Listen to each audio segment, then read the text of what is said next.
Hello, I'm Shannon Tiesi from the Diplomat, and I'm here today at George Washington University in Washington, D.C., where I'm happy to be joined by Professor David Shambaugh.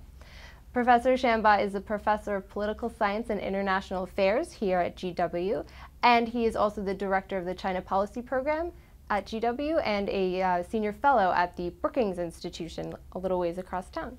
Thank you so much for joining us. My pleasure, Shannon. Professor Shambaugh is going to be talking with us today about China's vision for the Asia-Pacific as outlined at the APEC summit going on in Beijing.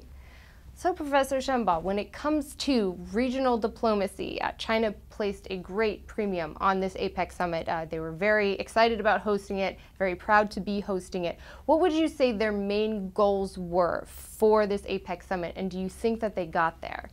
Well, I'd say, Shannon, that China's probably has two main goals from this summit. One is to place itself at the center of the APEC and Asia-Pacific diplomacy process.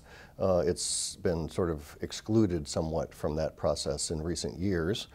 And part of the reason it's been excluded is because of the Obama administration's so-called rebalancing or pivot to China. That's the second reason. So I think countering that and trying to put itself back at the center piece of economic diplomacy in the region are the two main motivating factors for Beijing going into the summit. And coming out of the summit, they seem to have accomplished both with some of the initiatives that they've given, particularly President Xi Jinping's speech about an Asia-Pacific dream. So this is a direct counter, I would say, to Washington, but it's also a chance for China to try and play its way back into the center of Asia-Pacific diplomacy, from which it's sort of been excluded in the last couple of years. So let's talk a little bit more about this Asia-Pacific dream. China outlines it in very glowing terms, obviously. It's all about development, economic connectivity, and this sort of nebulous idea of Asian unity. But how much buy-in is there from the other Asian countries into this idea? Well, you mentioned Asian unity. That's always elusive in Asia. The whole notion of a pan-regional identity has been elusive for a very long time, and this is not going to solve that problem. Southeast Asia sees the region very differently from Northeast Asia, and the United States differently as well. But nonetheless, the free trade agreement for the Asia-Pacific that Xi Jinping put forward in his speech, that's a major initiative. It hasn't been accomplished. In fact, negotiations haven't even commenced. He's just kicking off the idea. It's going to be interesting to see how far it goes, but it's certainly a counterpoint to the TPP idea of the United States, and I think 12 other nations have been negotiating now for some time, but has yet to gain real traction, much less agreement.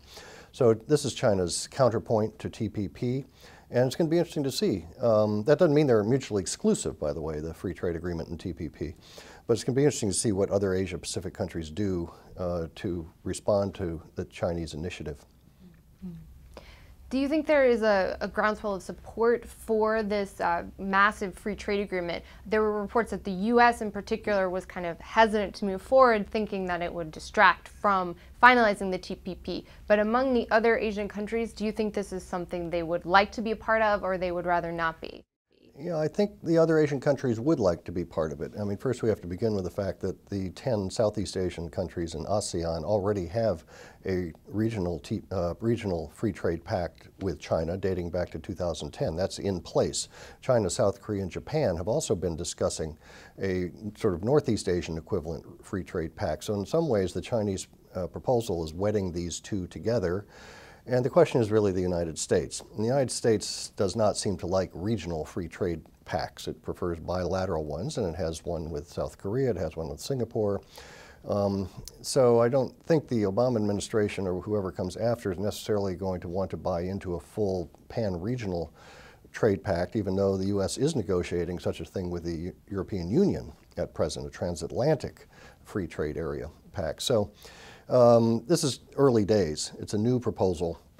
We're going to have to see what kind of buy-in other countries in the region have. But it's not mutually exclusive with the TPP, but clearly the Chinese want to counter the TPP because they're not so far included in it. And the other main initiative that was on display at APEC, as it has been for several months, is Xi Jinping's idea of a Silk Road economic belt, an overland route, and then the maritime Silk Road. And he especially stressed Asian connectivity and the need for infrastructure connectivity, economic connectivity. What's your take on this Silk Road economic belt, maritime Silk Road idea? Well, it's a good idea, first of all. And it's also a reaction to the Obama pivot and rebalancing to Asia. China decided that its options on its eastern flank were somewhat foreclosed about 2 years ago, and it embarked on major initiatives to the west, to the northwest, and to the Middle East. Xi Jinping himself made a very important trip last year through Central Asia. He made a number of announcements, a number of financial commitments. And he kicked off this idea, as you say, of the Silk Road economic belt. Now, yesterday in his speech to APEC, he's committed a $40 billion fund just for that alone. That's on top of the $50 billion that the Chinese have committed to the new Asian Infrastructure Bank, which they're also trying to get off the ground.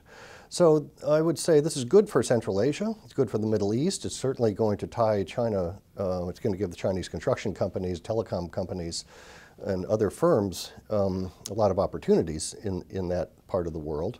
But it's good for this very underdeveloped region. The United States, the World Bank, the EU are much less involved. So that's not a bad idea. And it's the sort of sister to what he calls the Silk Road maritime belt. Okay, so that is a more nebulous concept. They haven't put much money behind that concept yet. But China's clearly trying to use its ace in its deck, economics, to put itself at the centerpiece of this broad regional diplomacy. The American ace in the deck is more security, secondarily economics.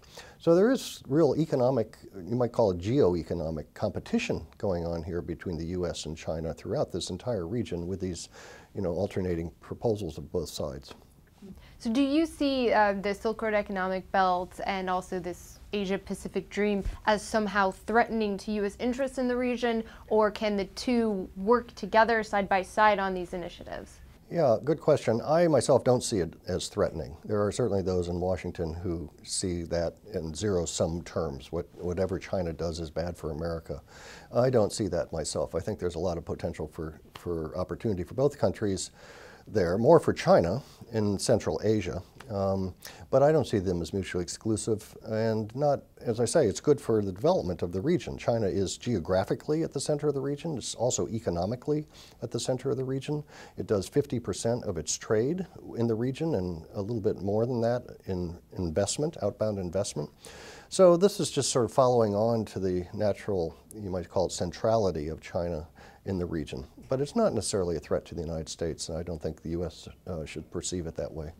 And as they pursue this economic project, particularly the Silk Road economic belt, going through Central Asia, through South Asia to the Middle East, are we going to see China playing more of an active political role?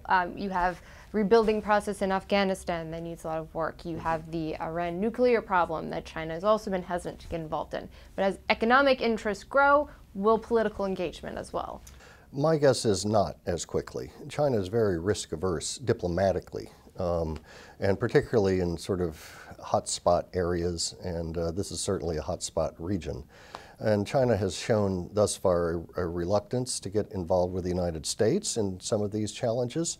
It's sat on the sidelines or has even tried to undermine American initiatives together with Moscow. So I see the move to the west, the Silk Road belt, and more broadly China's new ties with the Middle East as much more economic in nature. So I don't, again, see the U.S. shouldn't overreact to this move and see it as a geostrategic challenge to Washington.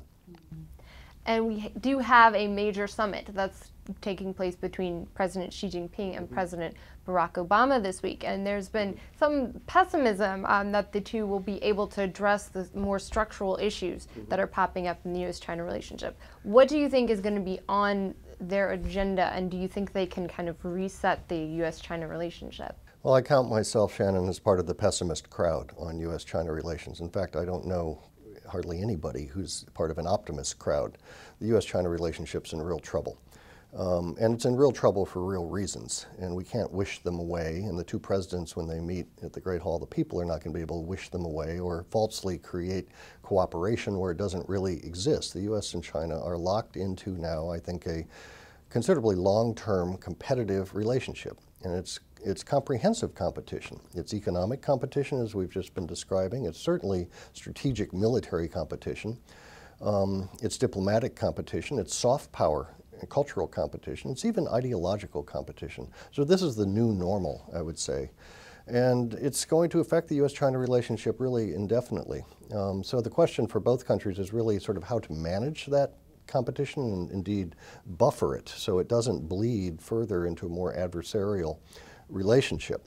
And that's the real test for the two leaders, I think, is to figure out how they can maintain or to manage this competition so that it doesn't become fully adversarial between the two sides.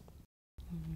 And given the recent Republican successes in the midterm election, there's been a lot of talk in China, in the Chinese media, about how Obama is now a lame duck president. Is that perception going to affect the amount of diplomacy that Barack Obama can do with the Chinese?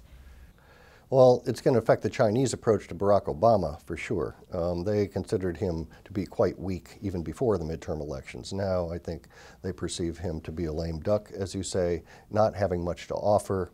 They're trying to put him back on and his administration on their heels with these new proposals, like the free trade area. It's going to be interesting to see how Washington responds, but with such a divided polity in Washington and the United States, and disarray, it has to be said, really disarray in the administration's foreign policy. It's going to be difficult for the U.S. to kind of get back in the game. They've got to give, they announced the pivot over 2 years ago, but we don't see much for it, you know, so and it's going to be interesting to see now if China can actually put substance behind its rhetoric. But we have a competitive dynamic here, and as I say, the question is really how to kind of manage that competitive dynamic. Well, thank you so much for joining us today. Yep. We are out of time, unfortunately. Okay, well, thank you. My pleasure. And thank you for joining us as well. Once again, I'm Shannon Tiezi from The Diplomat.